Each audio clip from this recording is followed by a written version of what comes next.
دنیا میں کئی ایسے واقعات رونما ہوتے ہیں جو خود بخود تاریخ کا حصہ بن جاتے ہیں، جن سے ماضی، حال اور مستقبل کا درس ملتا ہے۔ ایسے ہی واقعات میں ایک تقسیم ہند میں مسلمانوں کی ہجرت ہے۔ صدیوں تک ساتھ رہنے اور ایک دوسرے کی خوشی غم میں شرکت کرنے والے پلک جھپکتے ہی جان کے دشمن بن گئے۔ تقسیم ہند داستانوں کی ایسی کتاب ہے جس کا ہر صفحہ خون کے آنسو رلاتا ہے۔ گھر چھٹے، جائیدادیں لٹیں، بیٹیاں کنویں میں ڈوب مریں، تو کہیں باپ اولاد کو بچاتے بچاتے دم توڑ گیا۔ لٹے پٹے قافلے، بچھڑنے والے پیاروں کو ڈھونڈتی آنکھیں، انتظار، امید اور وسوسوں کے ساتھ نئی زندگی کی ابتدا۔ میرا نام ہے محمد ممتاز حسین۔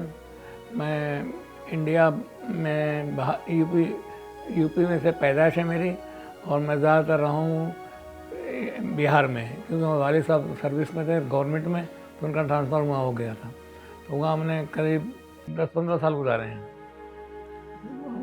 تو ہمارے پڑوس میں ہندو بھی رہتے تھے، مسلمان بھی رہتے تھے، ہم پاس میں بڑی دوستیاں تھیں، ایک دوسرے کے گھر میں آنا جانا۔ کبھی وہ بیچارے وہاں پر ایک چاچی کر کے مشہور تھے، بیچارے بچوں سے پیار کرتے تھے بہت، کیونکہ اولاد ان کی نہیں تھی، تو ہم لوگوں کو بہت ان کے لیے کھانا بنانا، ہمارے علیحدہ بیٹھ کے ہاتھ دھو کے آؤ، پیر جوتے اتار کے آؤ، ایسے کھلاتی پلاتی تھیں۔ ہم لوگ بہت آپس میں بڑی دوستیاں تھیں، ایک دوسرے کے غم میں شریک ہوتے تھے، ایک دوسرے کی شادی میں شریک ہوتے تھے۔ بلکہ ہوتا یہ تھا کہ ہندو چھوٹے چھوٹے بچوں کی شادی کر دیتے تھے، تو شادی کے اندر وہ کیا کرتے تھے، درخت نیچے کھود کے بچہ کاٹ کے دفن کر دیتے تھے، اوپر گلاب جامن وغیرہ رسگلے وغیرہ رکھ دیتے تھے، پیسے رکھ دیتے تھے، پمپرسوں میں لڑکے جو ہے نا وہ اٹھا کے کھانا کھا لیتے تھے اور پیسے جیب میں رکھ لیتے، فلمیں دیکھتے تھے۔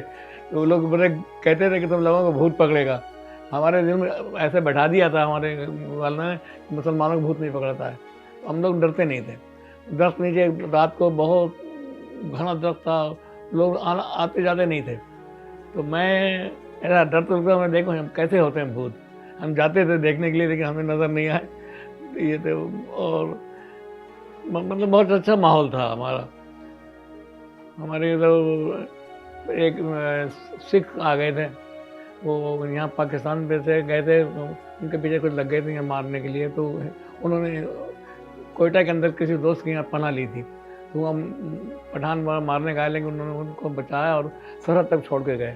تو وہ اتفاق سے وہیں ہمارے ان کو سروس ملی بادشاہ انسپکٹر سے، ان کے لڑکوں سے بھی دوستی تھی ہماری بہت، ان کے گھر میں آنا جانا، یہ وہ بڑا صاف ستھرا ماحول تھا۔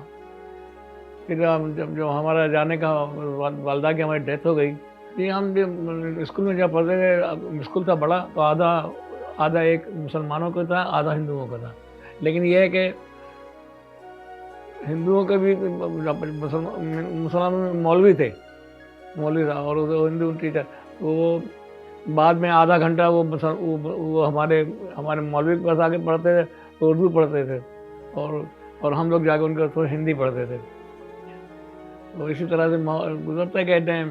پھر اس کے بعد یہ کہ وہاں پر کوئی ایسی ٹینشن نہیں تھی، بلکہ ان کے نا فادر کا ہمارے جو پاکستان میں لکھا دیا تھا، تو ہندو لوگ دوست جمع ہو گئے گھر میں کہ آپ نہیں جائیں گے، آپ کیا تکلیف ہے آپ کو یہاں، آپ آرام سے رہیں، کوئی آپ کو تنگ کر رہا ہے تو بتائیں ہمیں۔ انہوں نے کہا نہیں، کوئی نہیں تنگ کر رہا ہے۔ کل پھر انہوں نے فادر نے ہمارے کروا کے پاکستان سے، پھر وہ 58 میں 60 میں پھر وہ ریٹائر ہو گئے تھے، پھر وہ پاکستان آ گئے تھے مولانا محمد جوہر کے ساتھ، اور فادر بھی تھوڑے انہوں نے حصہ لیا تھا، انہوں نے ان کے ساتھ گئے تھے جلوس میں، چھٹی لے گئے نکالے تھے، کیا تھا۔ تو یہ ہے کہ جب قائدین کا انتقال ہوا نا، تو اس وقت تھوڑا ٹینشن ہو گئی تھی۔ ہندو لڑکے کہتے تھے، گالی دے کہ سارا جنہ مر گیا، یہ ہم لوگ کہتے سارا نہرو مر گیا، یہ ٹینشن ہوتی۔ پھر بعد میں پھر بڑے شریک ہوئے، انہوں نے سب نے سمجھایا کہ بھائی ایسی بات نہیں کرو،